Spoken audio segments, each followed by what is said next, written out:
All exam studying में आपका हार्दिक स्वागत है। अब तक आपने पढ़ा था पियाजे के संज्ञानात्मक विकास के सिद्धांत के बारे में। अब उनके विकास की जो अवस्थाएं हैं उसके बारे में हम डिस्कस कर रहे हैं। पियाजे ने जो उनके संज्ञानात्मक विकास की अवस्थाओं के बारे में जो बताया है उसके बारे में हम आगे डिस्कस करते हैं। पहला पॉइंट उन्होंने बताया कि क्रियात्मक क्रियात्मक या संवेदी पेशी अवस्थाओं को अगर यह अवस्था जन्म से 2 साल तक की होती है। बालक के संकेत भाषा शब्द तेजी से विकसित होते हैं। बालक को खेल खेल में सिखाया जाता है। अंतर्दर्शी की अगर मैं बात करूं 4 साल से 7 साल की अवस्था होती है। बालक पहले से अधिक तर्क करने लगता है। बालक छोटे छोटे जोड़ घटाव गुणा भाग करने लगते हैं। बालक संख्या का प्रयोग करता है। भारत संबंधी सवालों को हल करना सीख लेता है। इस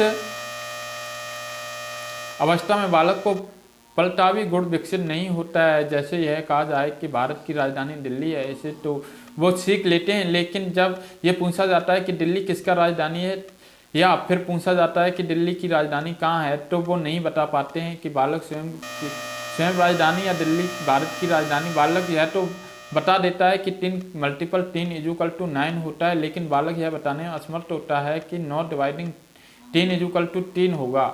अंतर्दर्शी अगर मैं चिंतन की बात करें तो अंतर्दर्शी चिंतन में कोई क्रम तर्क नहीं होता है।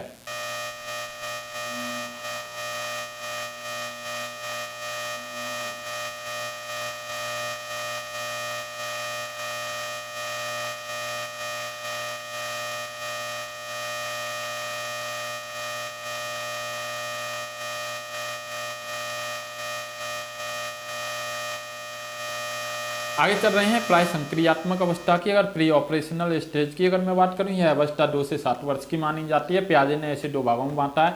प्राक संप्रेयात्मक यानी प्री कंसेप्चुअल पीरियड की अगर उन्होंने बात की है तो 2 से 4 साल के। अंतर्दर्शी अवस्था की बात करिए 4 से 7 वर्ष। प्राक संप्रेयात्मक की अगर बात करें तो 2 साल से 4 साल की अवस्था होती है। बालक संकेत तथा चिन्ह को मस्तिष्क में ग्रहण करते हैं तथा उनका प्रयोग भी करते हैं। बालक को माँ या पिता जब छुपकर आवाज़ लगाते हैं तब उस आवाज़ को सुनकर बालक के मन में उस जिसकी आवाज़ होती है उसकी एक प्रतिमा बन जाती है। बालक निर्जीव वस्तुओं को भी सजीव समझता है, जैसे बादल, हवा आदि को।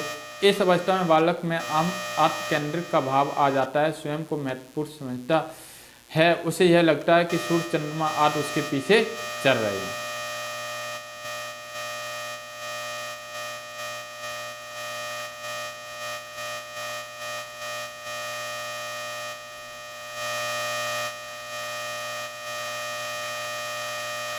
मूर्त प्रचलनात्मक अवस्था या मूर्त संक्रियात्मक या ठोस संक्रियात्मक अवस्था के बारे में अगर हम बात करें तो यह 7 से 12 साल की अवस्था होती है। बालक वस्तुओं को देखकर बड़ा सोता तो बता देता है, परंतु यदि सात्विक रूप से कोई समस्या प्रस्तुत की जाए तो वो नहीं बता पाते हैं। इस अवस्था में बालकों की क्रमबद्धता तथा तर्क संगतता पूर्व की अवस्था अधिक पाई जाती है।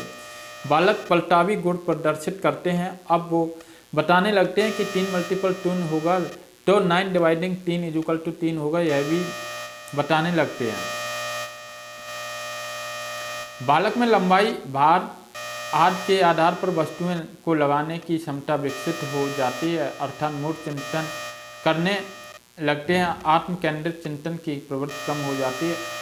अगर औपचारिक संक्रियात्मक की अवस्था की अगर मैं बात करूं तो औपचारिक संक्रियात्मक अवस्था या औपचारिक प्रचलनात्मक अवस्था की अगर बात करूं, यह 12 से प्रारंभ होकर बाल्यावस्था तक कुछ से 15 वर्ष तक माना जाता है। चिंतन कर समस्या का समाधान करने लगते हैं। इस अवस्था में शिक्षा के स्तर का भी प्रभाव पड़ता है।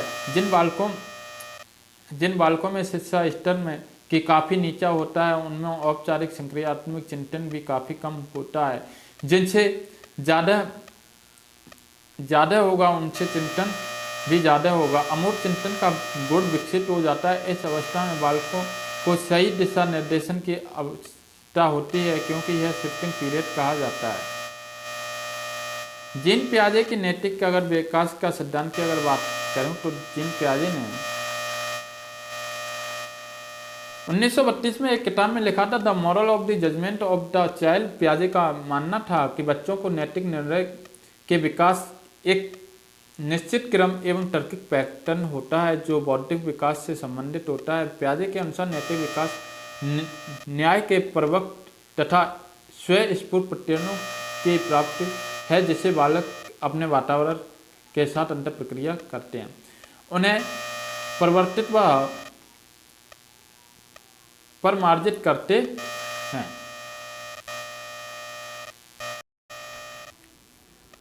इससे आगे अब हम कल डिस्कस करेंगे कि पियाजे ने आगे नैतिक विकास की अवस्था के बारे में क्या क्या सिद्धांत दिए थे, क्या क्या बताया था, उसके बारे में हम आगे डिस्कस करेंगे। हमारे चैनल को लाइक शेयर सब्सक्राइब जरूर करें। जय हिंद, जय भारत।